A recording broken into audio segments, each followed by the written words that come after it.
Bueno, entonces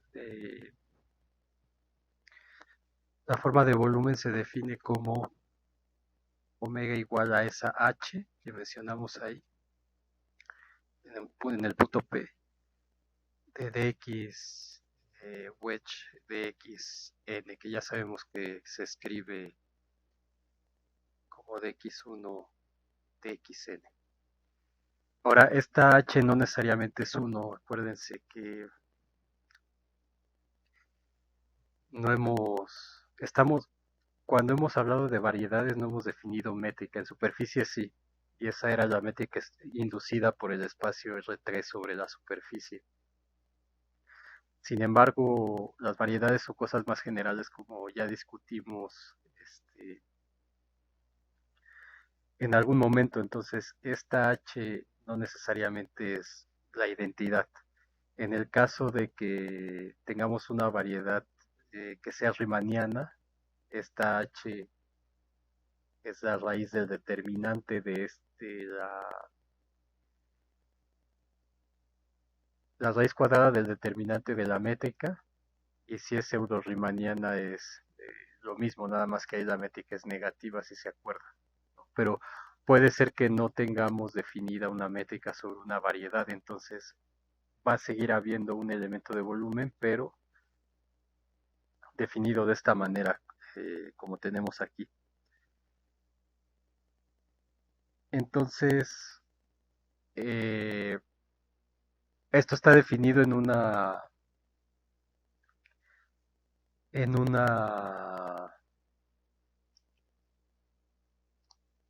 vecindad de un punto en la variedad. Entonces, una cuestión importante es cómo se extiende esto sobre toda la variedad. Este,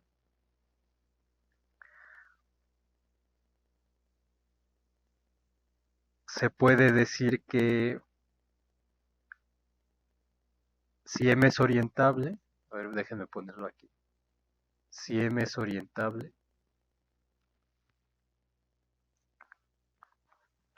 eh, extendemos omega en todo M de forma que esa función h es positiva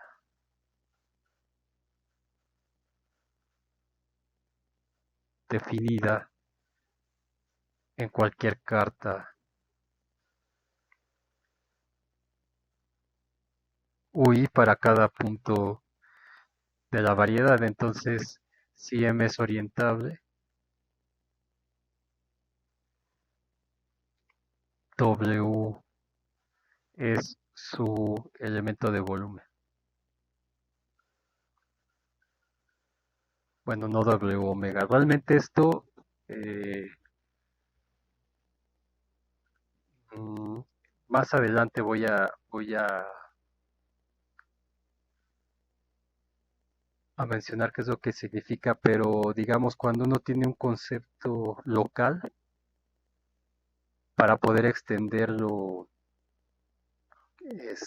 o para poder hacerlo global, se necesita utilizar particiones de la unidad. De hecho, eso no está en el temario, entonces por eso no lo vi, pero si checan el Spivak, después de hacer la definición de la integral, lo que hace es dar particiones de la unidad.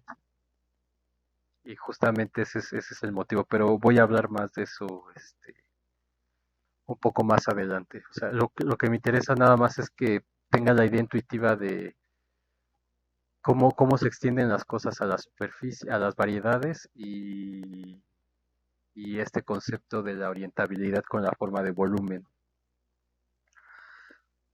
que creo que es más o menos claro. Ahora, esa positividad de la función h es independiente de las cartas.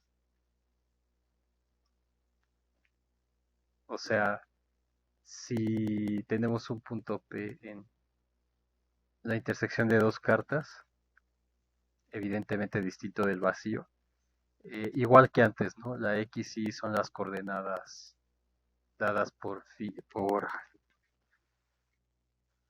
U, I, F, I en esa carta y las YJ son las coordenadas dadas en UJ, F, J.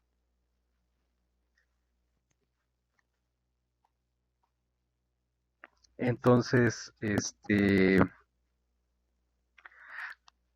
manera análoga a lo que hicimos con la 1 forma para ver cómo cambia de coordenadas, lo hacemos con esta n forma. Entonces, omega en, en la base de coordenadas x y se puede escribir como h de p de x1 de xn. Pero haciendo un procedimiento análogo a lo que hicimos con la 1 forma, pero ahora para esta n forma, obtenemos que cada una de estas cosas se transforma como la parcial de x1 con respecto a y eh, 1 por dy1, pues la parcial de x2 con respecto a y2 de y2, así hasta la parcial de xn con respecto a yn de dyn. Entonces todo esto se escribe como h de p, la parcial de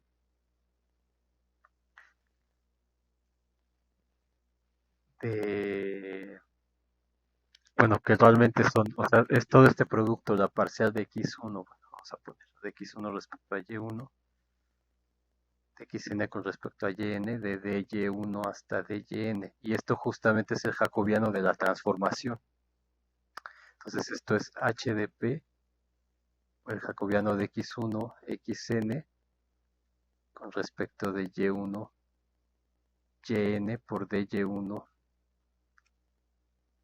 hasta dyn. Entonces, esta cosa es el jacobiano, y si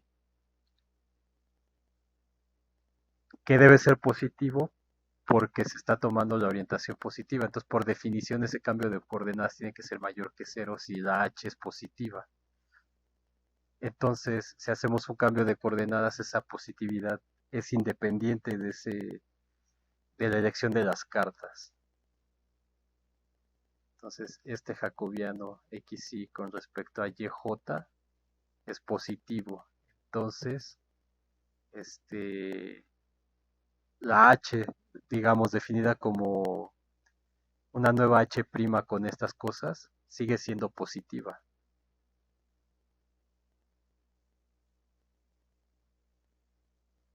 Pues h era positiva, entonces la positividad de esa h es independiente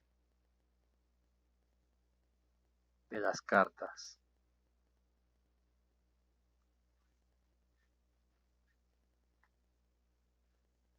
Entonces, en el ejemplo de la banda, si m es no orientable, ¿qué es lo que tenemos? Que para esa parte donde no se intersecta, la forma de área estaría dado por dx de y.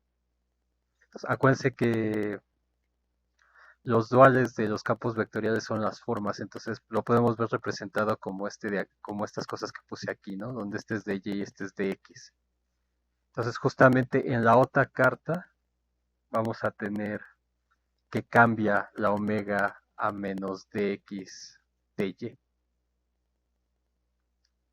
que es todo esto va girando así,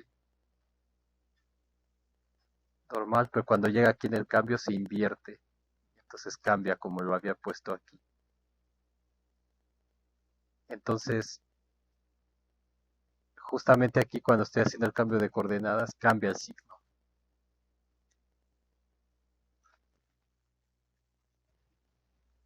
Y entonces, pues, es no orientable nuestra banda de medios. ¿Qué más? Bueno, Todo esto porque queremos definir la integración sobre una variedad. Entonces, podemos definir, ahora sí, la integración de una función f en la variedad sobre m orientable. O sea, sobre una variedad orientable, lo cual implica que existe su forma de volumen. Entonces, ¿qué es lo que tenemos? Tenemos nuestra variedad M, tenemos un punto P, tenemos una vecindad que la podemos mapear a un subconjunto de Rn. No siempre lo pongo así, pero puede contener al cero, ¿no? Es simplemente un diagrama. Entonces este punto X tiene coordenadas X, y esta es la phi que me lo baja acá. Y tenemos la función f definida sobre esa variedad orientable. Entonces, queremos definir la integral de f con la forma de volumen omega. O sea, que es equivalente a nuestra f de x, de y, etcétera, ¿no? Que tenemos antes. Y eso tiene que ser sobre el conjunto U. Entonces, ¿cómo la vamos a definir? Pues bajamos acá Rn con la phi. Entonces, esto va a ser equivalente a integrar la phi de ui de la composición y a la menos 1 con f como función de Rn en R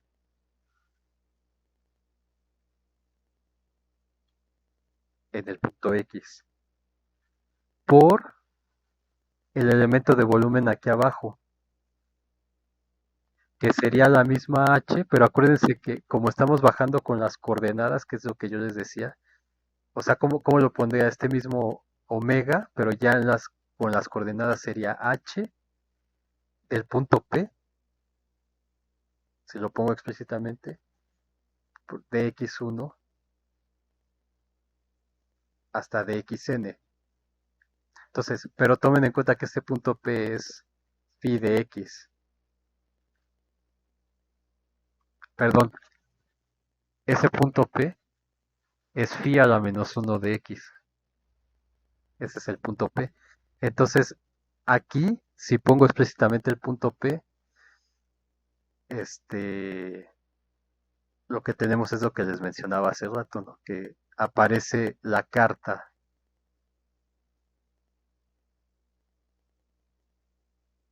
con la que estoy haciendo la composición, con esta nueva función h, digamos. Pero abusando de la notación, pues esto simplemente se pone como phi de ui de f por la misma omega, ¿ven?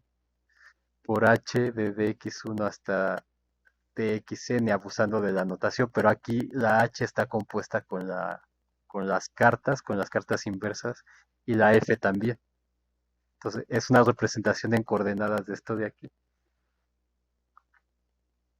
Entonces así definimos la integral sobre una variedad orientable. Entonces déjenme borrar esto. Vamos a ponerle este h en phi a la menos 1 de x1 hasta dxn ya en coordenadas. Justamente aquí es libre de coordenadas y esta es la expresión en coordenadas. Y ese abuso de la notación se ve exactamente igual, pero sobre UI. ¿Ok? Bueno, espero que a este punto se entienda. Entonces, en el caso de que sea riemanniano esto, pues es la raíz del determinante de la G. Y en el caso de que sea el Rn, bueno, si es riemanniano, entonces esa cosa pues es 1. Y simplemente tenemos esto de aquí, que es la medida de Jordan que ya habíamos encontrado cuando trabajamos al principio de todo del curso. Entonces fíjense, es exactamente lo mismo, nada más hay que ver que en vez de integrar acá, Estoy integrando aquí abajo y todo esto tiene que componerse con las cartas realmente. Ok, una vez definida la integral sobre este abierto, que era lo que les decía, eh, es un concepto local. O sea, estamos definiendo la integral localmente aquí, pero como sabemos, la integral es un concepto global, no como la diferenciabilidad. Entonces, la manera,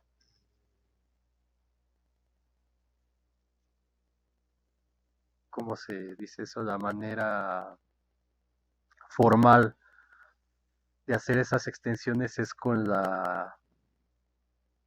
una partición de la unidad. Entonces, el uso de una partición de la unidad, que se usa mucho en análisis y en geometría, va a permitir construir objetos globales a partir de objetos locales, o también se utiliza para demostrar la validez de una propiedad globalmente a partir de una propiedad cuya validez es local. Entonces, eso lo pueden ver en el Spivak, en el capítulo 3, más o menos, creo que por ahí está. Este, bueno, ahorita menciono más sobre eso. Vamos a definir qué significa una partición de la unidad. La definición 2 sería, vamos a decir, yo creo que en esta clase no me va a dar tiempo de demostrar el Stokes. Sea UI una cubierta abierta de una variedad M, tal que P que pertenece a M es cubierto con un número finito de estos conjuntos.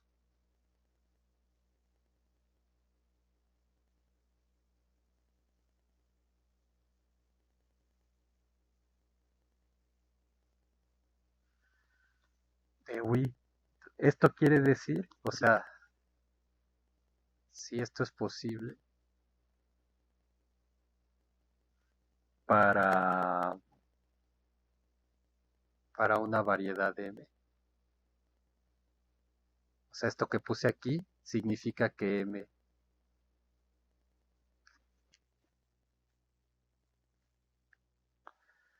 Entonces, M se llama para compacta.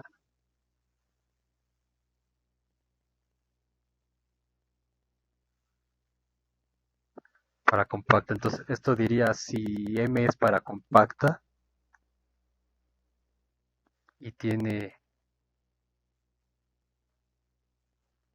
una familia de funciones.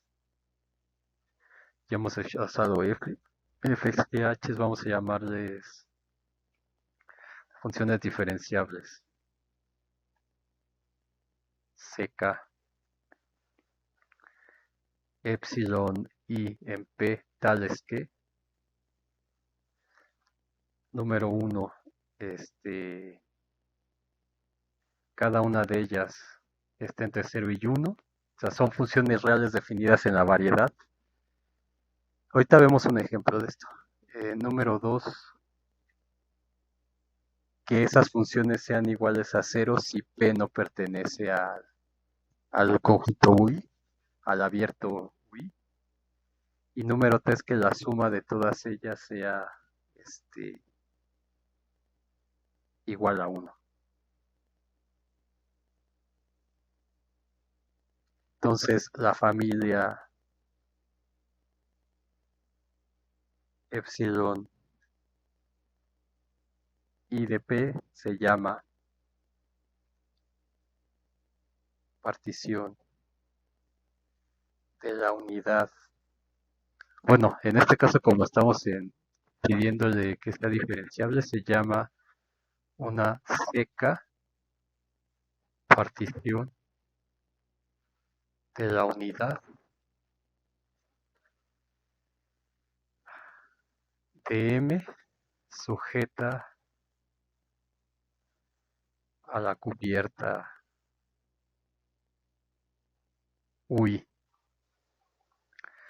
Entonces, y bueno, ya saben que si tienen un espacio topológico y una colección de abiertos tales que la X está contenida en la unión de sus abiertos, eso es una cubierta. Y un espacio topológico es para compactos y toda cubierta abierta de ese espacio tiene un refinamiento localmente finito, que es justamente lo que dice esto de aquí.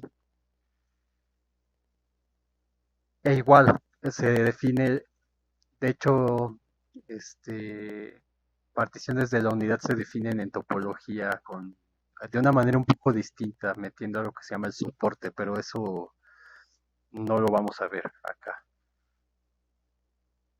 Entonces después, en un curso serio de geometría riemanniana, demuestran que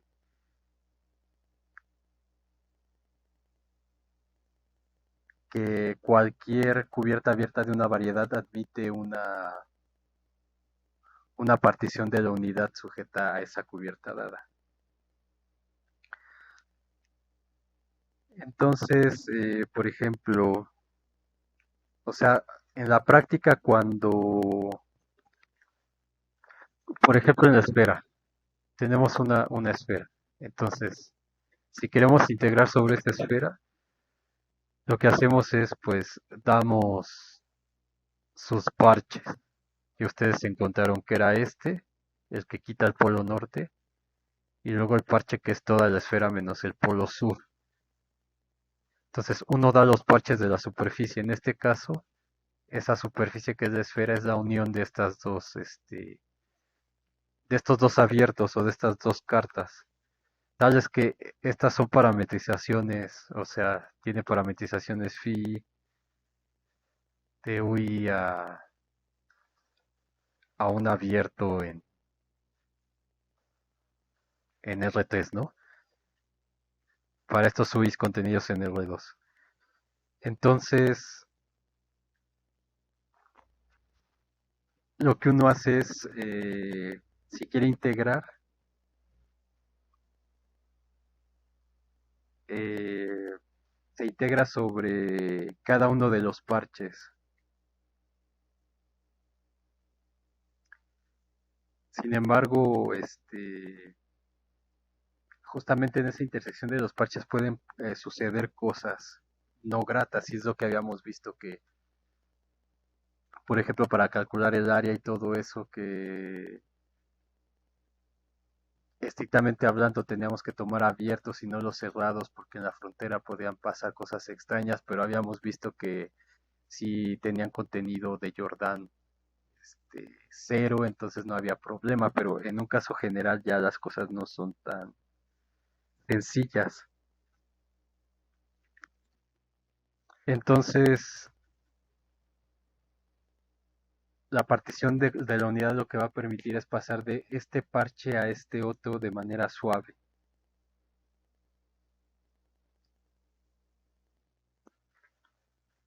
Como que en pocas palabras. Entonces, por ejemplo, de la propiedad 3, la propiedad 3 que está aquí, o sea, y es importante, pero no lo vi porque es tema más de análisis, eso lo verán en análisis matemático. Por ejemplo, 3 lo que implica es que si tengo una función f definida en el punto P, esto la puedo poner como 1 por f de P, pero 1 por la propiedad 3 es la suma desde, bueno, sobre I le voy a poner de las epsilon i de P por la f de P. Entonces, estas cosas se les llaman las componentes de f en esa partición de la unidad, o sea, la fi de P, donde esta fi de P es la epsilon i por la f. Y por la condición 2, esto es igual a 0 para P que no pertenece en UI. Entonces lo que significa esto es que dado un punto P en M, variedad para compacta,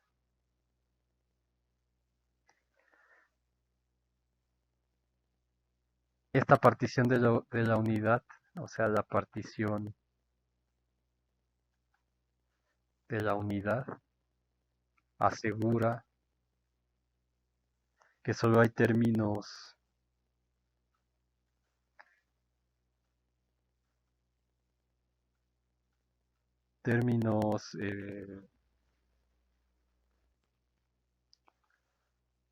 finitos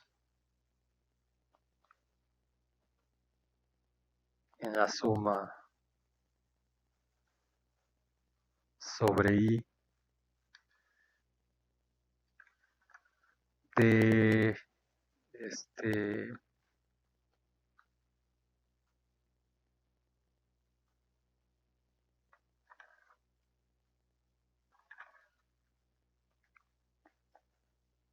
de esta ecuación. Vamos a llamarle 1, de la ecuación 1.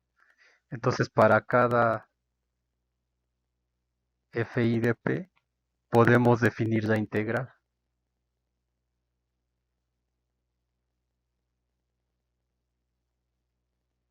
como antes. Como antes. O sea, como antes me refiero a lo que definimos aquí.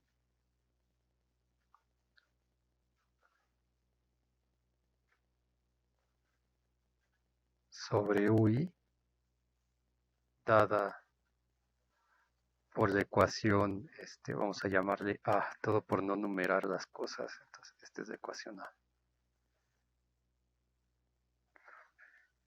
Entonces, eso quiere decir la integral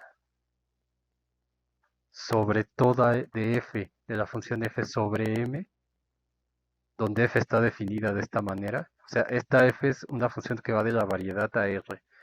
La escribimos en términos de la partición de la unidad y entonces con esa partición de la unidad podemos integrar sobre cada intervalo ui.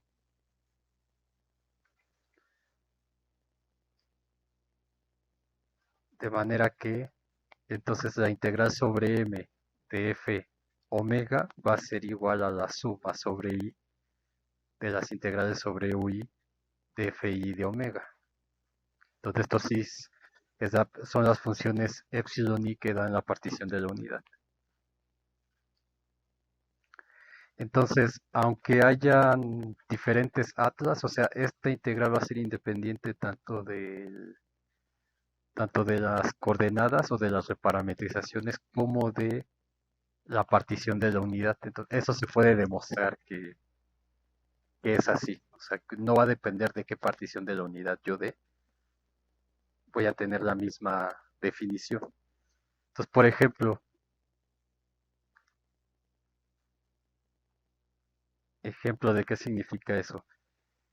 Pensemos en la circunferencia, en S1, el conjunto de xy, tal es que x cuadrada más y cuadrada es igual a 1.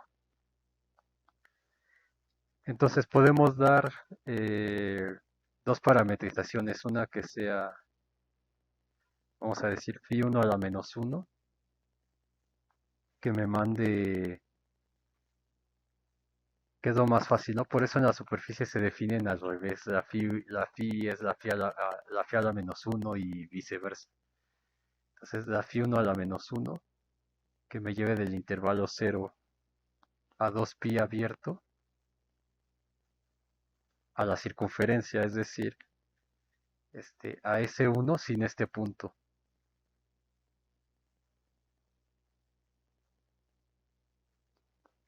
De manera que esa phi1 a la menos 1 de teta está dada por coseno de teta seno de teta.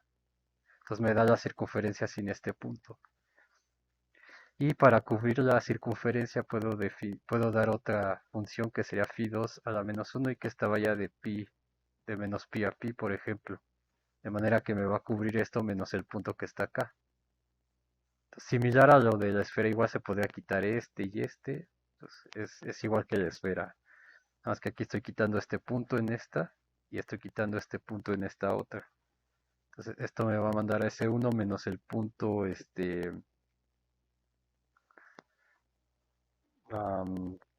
menos 1,0, este de aquí.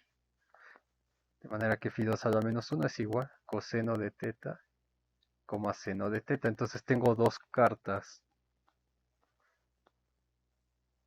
y esta que sea U1, entonces, y este es U2. Entonces la esfera S1 se puede escribir como U1 unión U2. La esfera S1, o sea, la circunferencia, con dos cartas. Podemos ver que es una variedad porque esta phi a la menos 1 tiene funciones continuas, también la phi 2 es continua y son invertibles también en estos intervalos que estamos dando. Y además la inversa, que sería tomar phi a la menos 1 de teta igual a xy, sería phi de xy igual a teta, que podríamos definir como la tangente de y sobre x. También es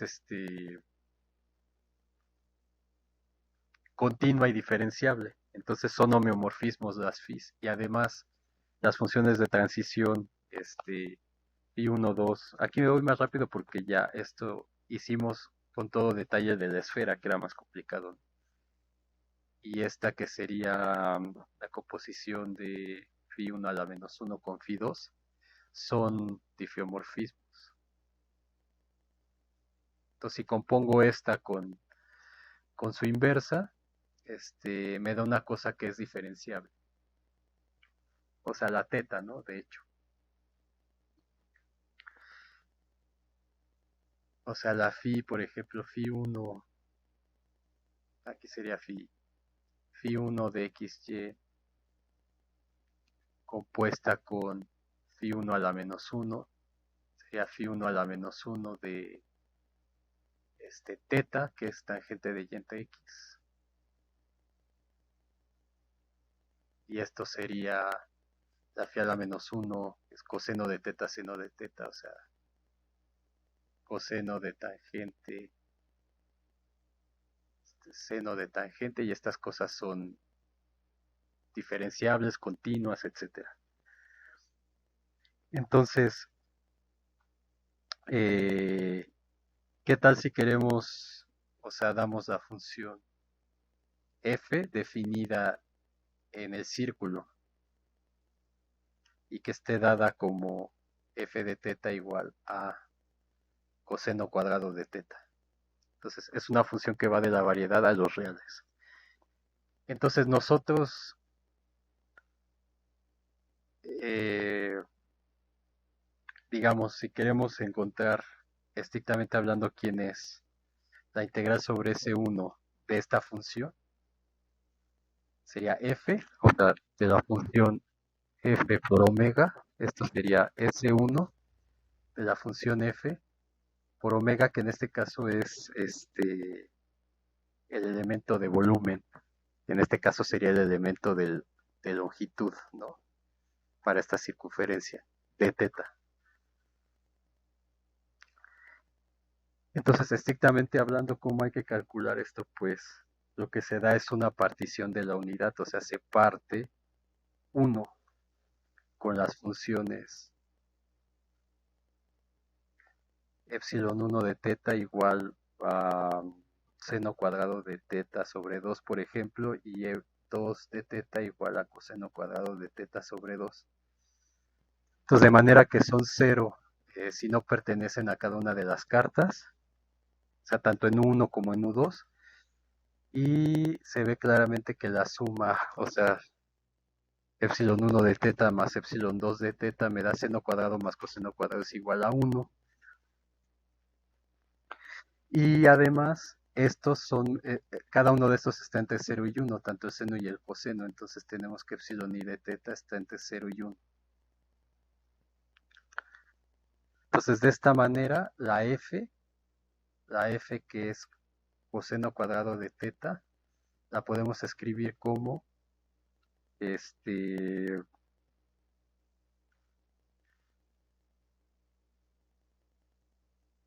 como epsilon 1 por coseno cuadrado de teta más epsilon 2 por el coseno cuadrado de teta. Entonces esto es, la epsilon 1 es el seno cuadrado de teta sobre 2 y la epsilon 2 sería el coseno cuadrado de teta sobre 2.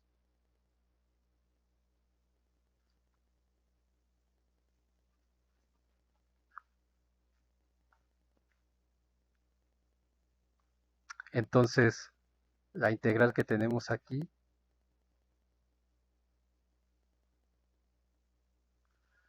sería la integral sobre S1 de coseno cuadrado de teta, o sea, de F1 omega más F2 omega, porque acuérdense que esta era la suma sobre Fi, donde Fi son las componentes de estas cosas. Entonces, y esto sería la integral sobre F1 de omega por la integral sobre F2 de omega.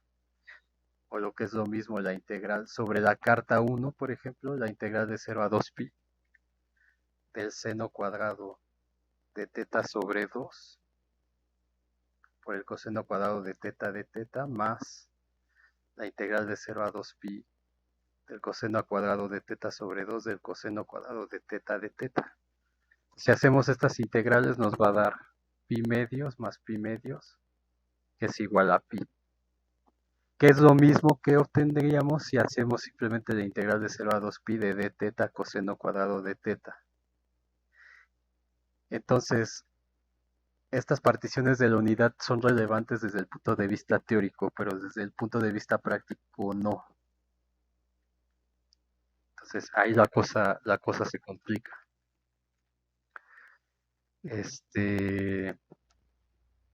Entonces, y si lo hacemos sobre la otra carta, pues sería de menos pi a pi, ¿no? Y vamos a obtener algo, lo mismo. Entonces, podemos hablar de la integral sobre toda la, bueno, ¿qué es lo que hice aquí, no? Sobre ese 1. Y aquí estoy usando la carta 1, por ejemplo.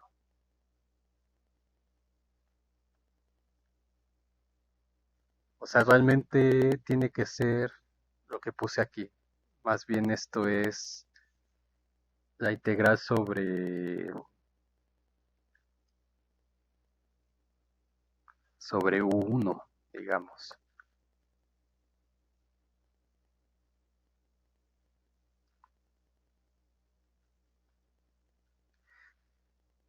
Y entonces para calcular la integral sobre todo tendría que hacer la integral sobre U1 de esa f, de esas f's, más la integral sobre U2 de esas mismas f's. O sea, si ustedes quieren encontrar quién es la integral sobre ese 1 de f omega, va a ser la integral sobre 1 de f omega más la integral sobre U2 de f omega, donde U2 es el otro parche que va de menos pi a pi. Entonces habría que hacer la integral de menos pi a pi de esa cosa.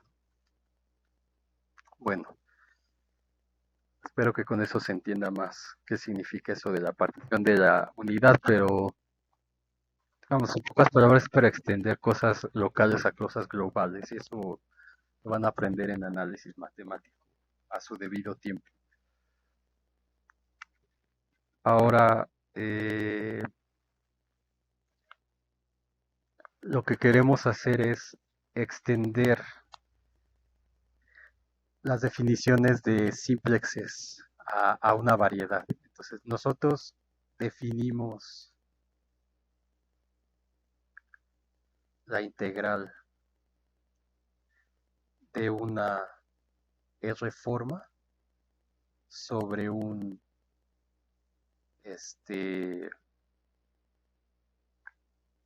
R cubo o una K forma, bueno, creo que le habíamos llamado, una K forma sobre un K cubo en Rn. Entonces, lo que habíamos visto es que la integral sobre ese cubo de omega es justamente la integral de 0 a 1 K del pullback de omega bajo la función C, donde esa C, acuérdense que era C1K ARN. Y entonces si teníamos la identidad, o sea, si C era el cubo estándar, entonces la omega se volvía, y omega era f de dx1 hasta dxn, o bueno, de xk en este caso, entonces la integral sobre ese k cubo era la integral de 0,1 a k de la función f de x hasta dxk, ¿no? Ok, vamos a ver cómo esto se puede definir exactamente igual para los simplexes. Entonces, vamos a empezar a darles coordenadas aquí. Entonces, veamos cómo se ve esto con los simplexes. Y ya les había dicho que les iba a dar las dos visiones, ¿no? Entonces, ¿cómo se ve eso con los simplexes? Pues vamos a dar un simplex.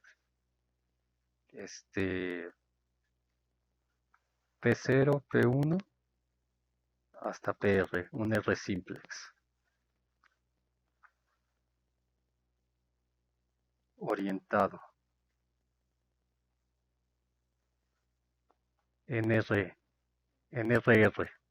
Entonces, ¿cómo definimos esto? Nosotros lo habíamos hecho para, bueno, sí, para Rn, de hecho, ¿no?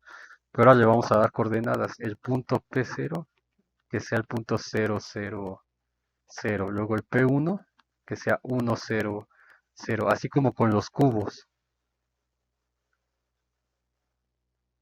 Entonces, los cubos tenían sus caras en 1, por ejemplo, un cuadrado en 0, 0, 1, 0, 0, 1, 1, 1, etcétera, ¿no? Y veíamos que cualquier intervalo AB era isomorfo al 0, 1. Pues aquí va a pasar exactamente lo mismo.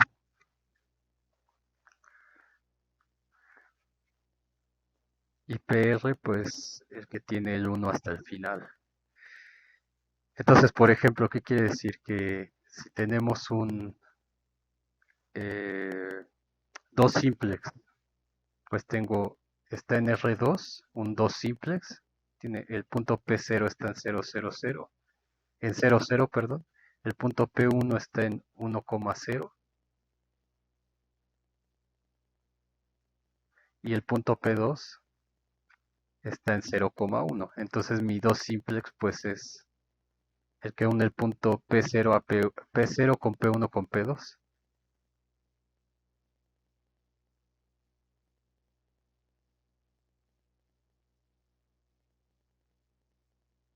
Bueno, así son las caras y tiene esta orientación.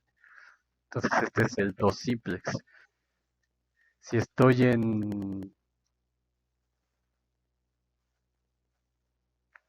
si tomo un 3 simplex, un sigma T es igual a P0, P1, P2, P3, pues ahora estoy en el espacio.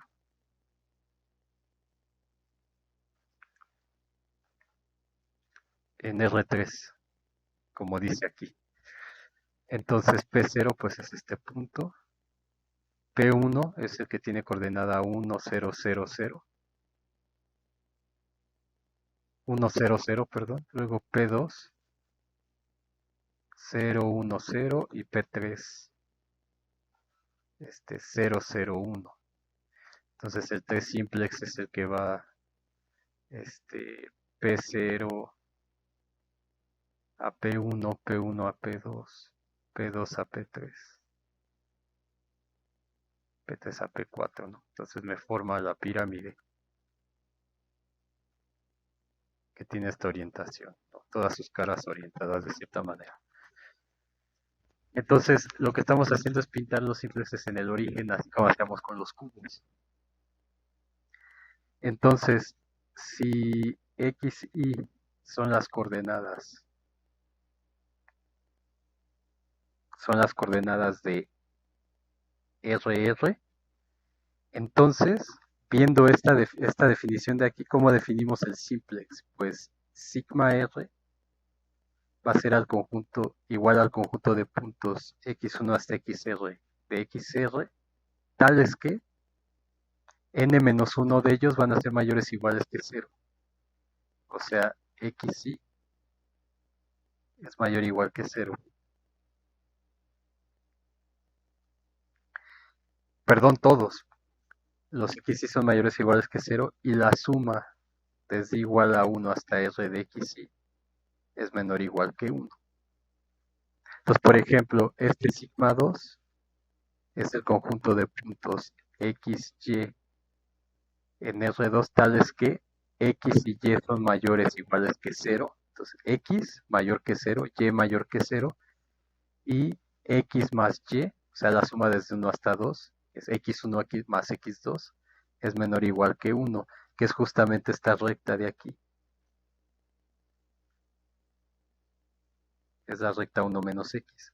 Entonces, en el test simplex, que tenemos por los puntos x, y, z en R3, tales que x, y, z son mayores o iguales que 0, x, y, z, y x más y más z es menor o igual que 1. O sea, están por debajo de este plano. Y así, para más dimensiones, podemos definir el simplex en términos de coordenadas, cosa que no habíamos visto antes.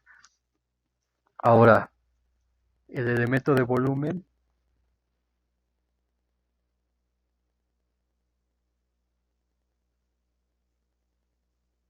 de R sería omega igual a dx1 hasta dxr. Porque aquí es RR es una variedad,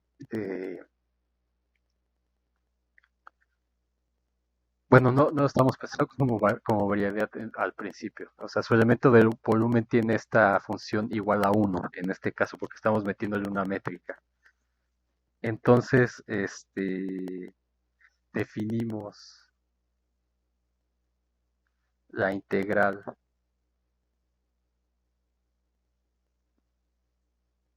de omega sobre el simplex, el R simplex, perdón, el R simplex sigma R, como lo siguiente, la integral sobre ese R simplex de omega va a ser la integral sobre ese simplex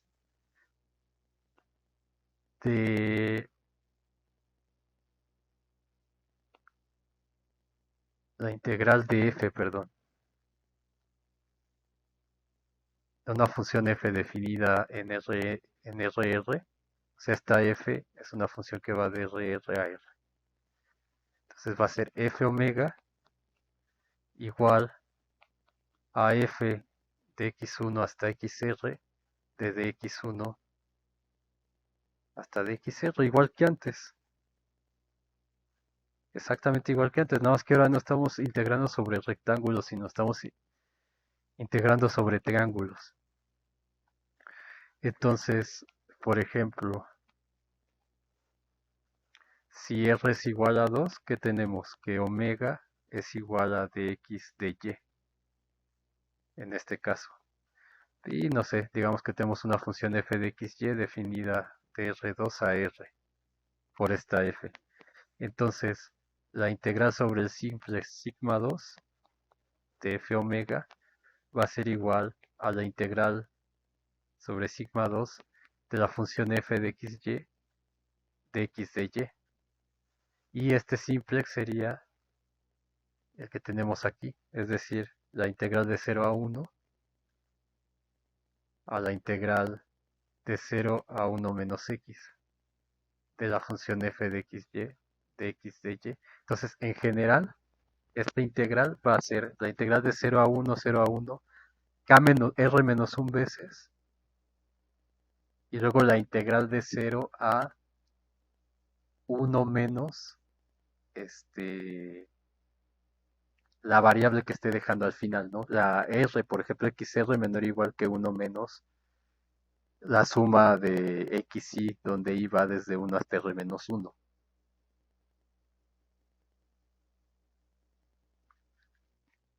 Entonces, así definimos la integral sobre un r simplex, que es exactamente igual a la que se tenía para sobre un cubo, ¿no? Solo que la diferencia es que nos va a quedar, este, bueno, aquí si quieren le pueden poner prima porque es la variable de integración y aquí cambia, ¿no? Pero bueno, lo voy a dejar así, pues se entiende ya lo que estamos haciendo. Entonces una de ellas vamos a tenerla que integrar. Ah, bueno, aquí me equivoqué. X,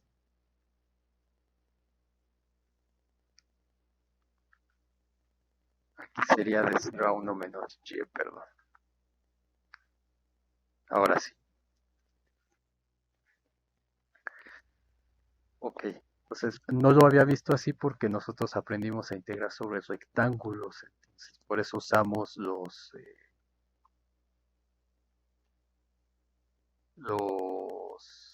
cubos. Pero bueno, es para que vean que no hay diferencia. En esencia es lo mismo. Ahora lo que vamos a hacer es definir R cadenas sobre una variedad.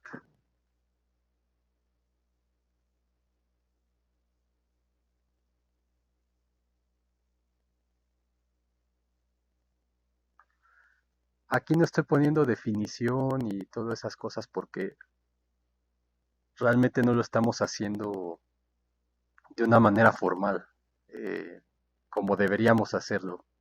Por eso estamos discutiendo cómo se tienen que hacer las cosas con lo que habíamos aprendido ya anteriormente, pero para nada es una descripción formal de lo que se tendría que hacer. Entonces, definimos una cadena sobre una variedad. Para definir cadenas necesitamos definir simplexes. Entonces vamos a decir sea sigma R, R simplex en RR. Esta R se ve muy fea, ¿no? Vamos a ponerle K. K simplex en RK. Y vamos a dar una función f que nos va a mapear ese R simplex en la variedad M. O si lo hacemos con cubos, podemos definir los cubos también sobre la variedad. Entonces, damos un K cubo en Rn si quieren en general o en Rk y una función que nos va a mapear ese cubo sobre la superficie. Entonces, esa función pedimos que sea suave, es decir, diferenciable, sea infinito.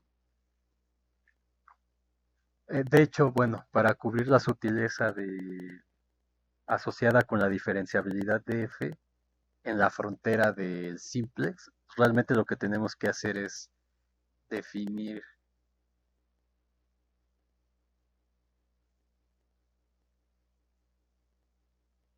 se tiene que definir la f sobre un abierto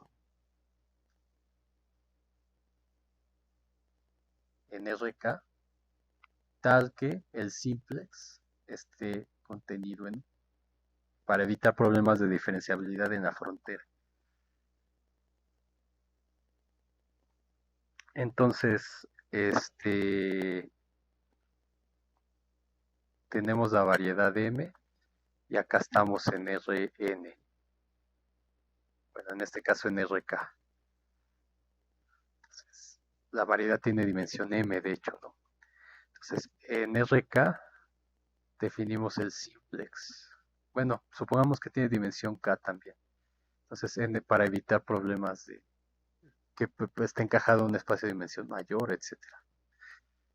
Supongamos que M tiene dimensión K también. Entonces, tenemos en RK, tenemos un simplex. Entonces, ya en general lo vamos a denotar así como este triangulito.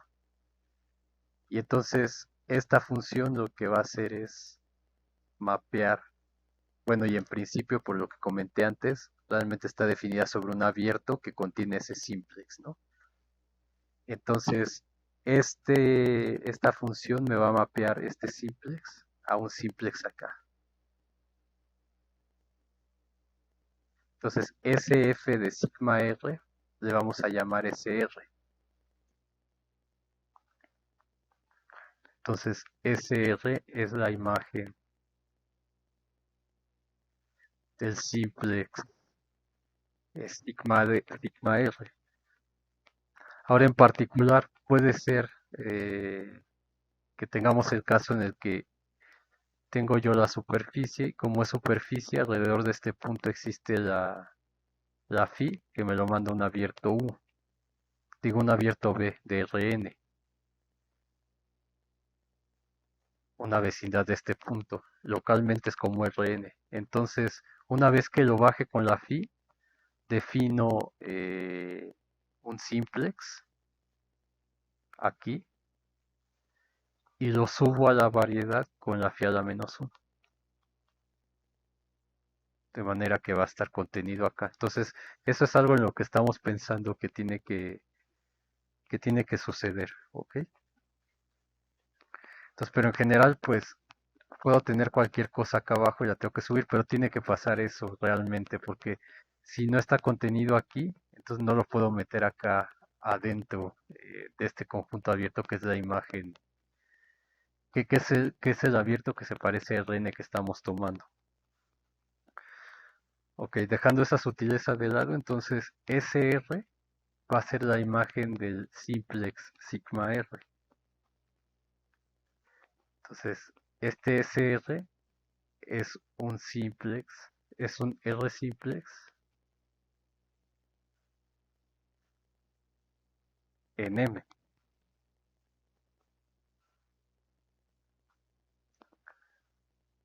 ¿Ok? Estos simplexes les vamos a llamar simplexes singulares. Porque a estos simplexes SR les llamamos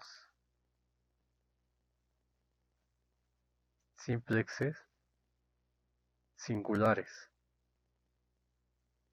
¿Y por qué el nombre de singulares? También los cubos, como los cubos que les llamamos cubos singulares. Eso no lo mencioné aquella vez, pero lo menciono ahora. Eso se debe a que no van a dar una triangulación necesariamente en M.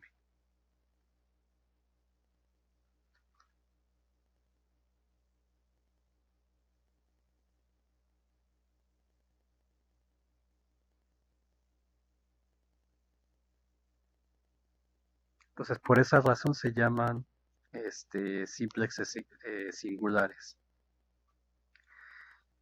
Además de que la independencia, bueno, ya, con eso es suficiente. Ahora, si SRI, bueno, ya les llamé K, ¿verdad? Perdón.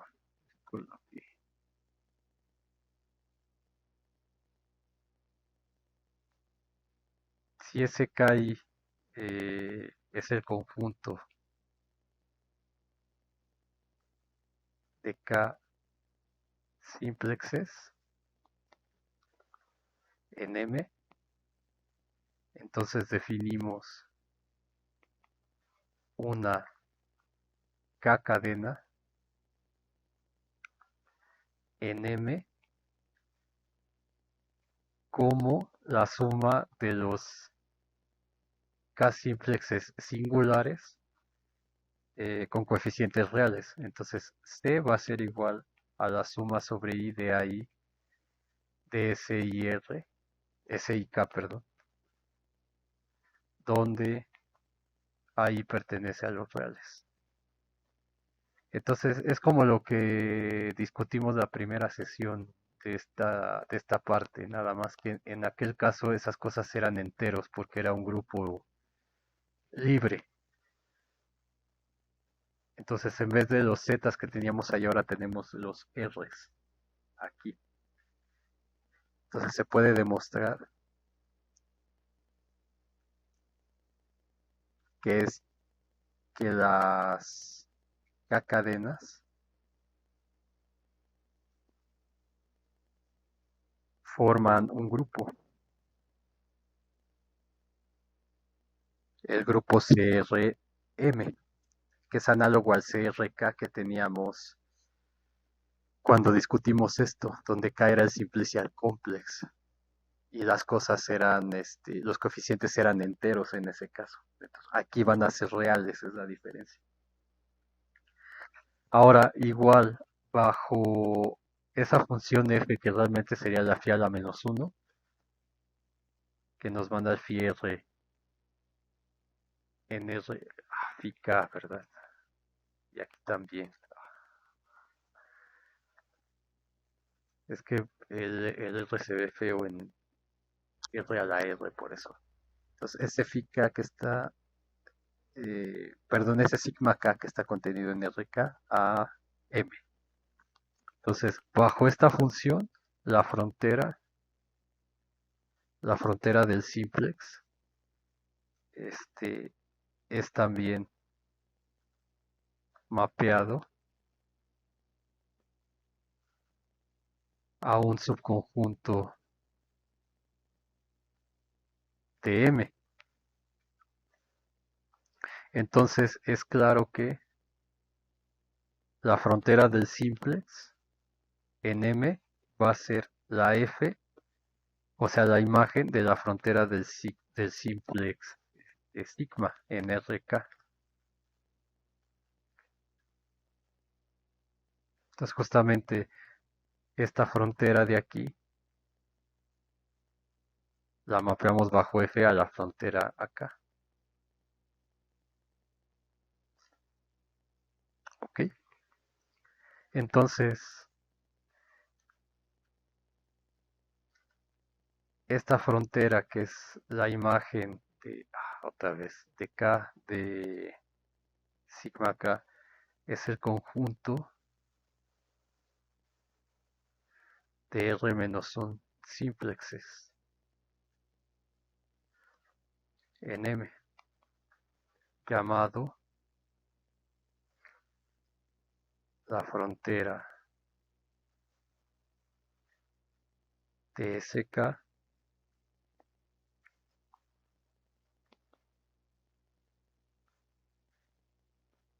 y nada más, ¿no? Con una orientación inducida, como ya sabemos. Entonces, igual que antes, podemos definir el mapeo frontera como algo que toma K cadenas en M y me da una K menos un cadena en M. Y este mapeo es tal que es idempotente, es decir, eh, sacar dos veces la frontera es igual a cero. Entonces, ciclos y fronteras se definen como lo hicimos en aquella ocasión. O sea, los ciclos, si CR es un R ciclo, eso significa que su frontera es igual a cero. Y si CR es una, bueno, otra vez le puse R, es que es la costumbre con esto. Y si CK es una K frontera, tal que existe una K más 1 cadena CK más 1, tal que CK es igual a la frontera de CK más 1. Este pertenece a ZKdM y este pertenece al conjunto frontera BKdM. Entonces lo mismo. Y entonces se tiene la secuencia exacta, nada más cambiando la K por la M, la K de complex por la M y los coeficientes enteros por reales. Entonces tenemos exactamente todo lo que habíamos discutido ahí en variedades. Igual, el hecho que esto sea igual a cero implica que el kernel, bueno, al revés, que la frontera, bueno, aquí le puse K, está contenido en el kernel de M, pero ahora con M la variedad. Entonces y el grupo de homología pues sería el cociente del kernel entre el conjunto frontera, exactamente igual que antes. Entonces, con suposiciones topológicas adicionales se puede demostrar que este grupo de homología es isomorfo al grupo de homología del simplex con coeficientes reales. A un simplex con coeficientes reales. Es exactamente lo mismo. Entonces, para terminar esto, vamos a definimos la integración de una K-forma omega sobre una K-cadena en M de la siguiente forma.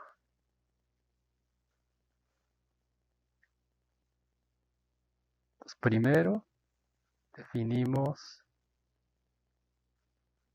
la integral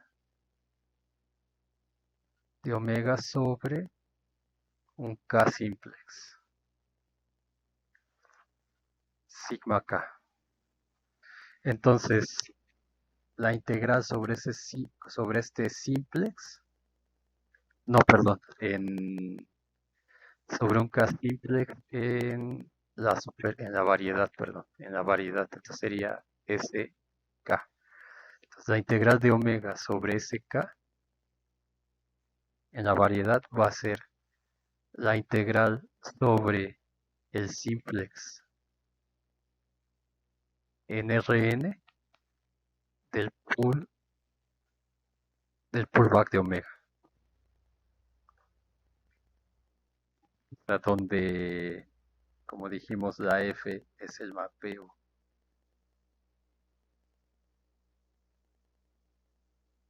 tal que S de K, otra vez aquí la R, S de K es igual a F de sigma K.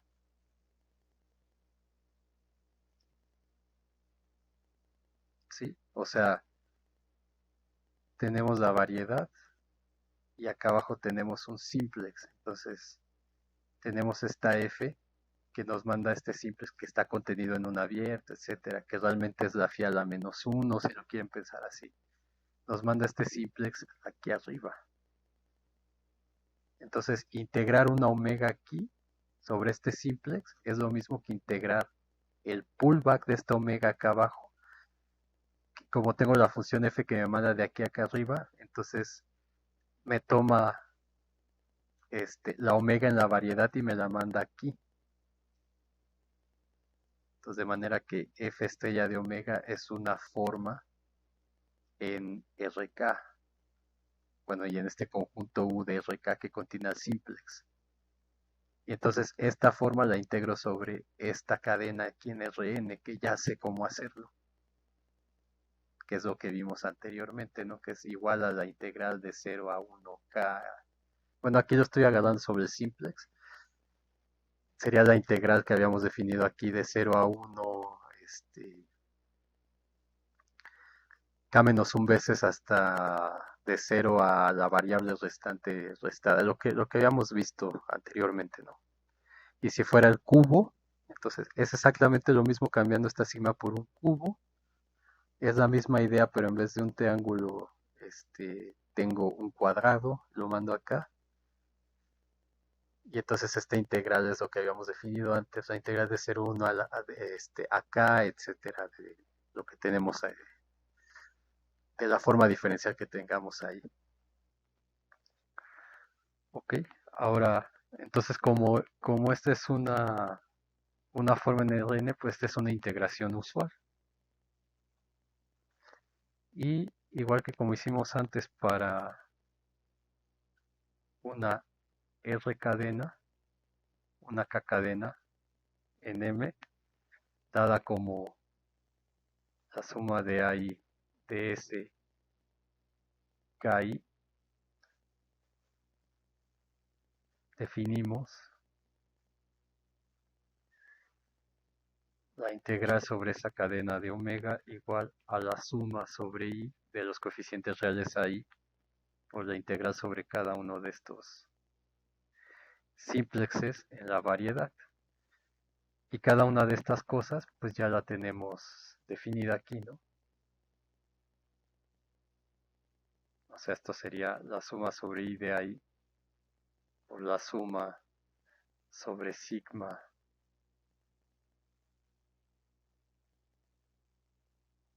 Bueno, eso ya está de más. Creo que se entiende ya la idea. Entonces, igual que antes, nada más que antes lo habíamos definido sobre cubos, ahora es sobre simplexes. Es la diferencia. O sea, en el caso de n cubos, si W es una R forma en M, bueno, una K forma en M, y C es una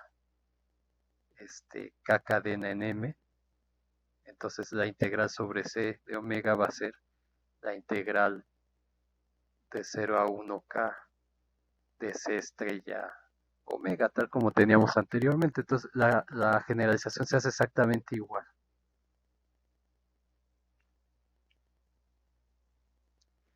¿Ok? Entonces la siguiente vez vamos a ver qué significa que una variedad tenga frontera. Vamos a demostrar que esta integral que acabamos de definir aquí, esta, es independiente del simplex, y con eso demostramos el teorema de Stokes.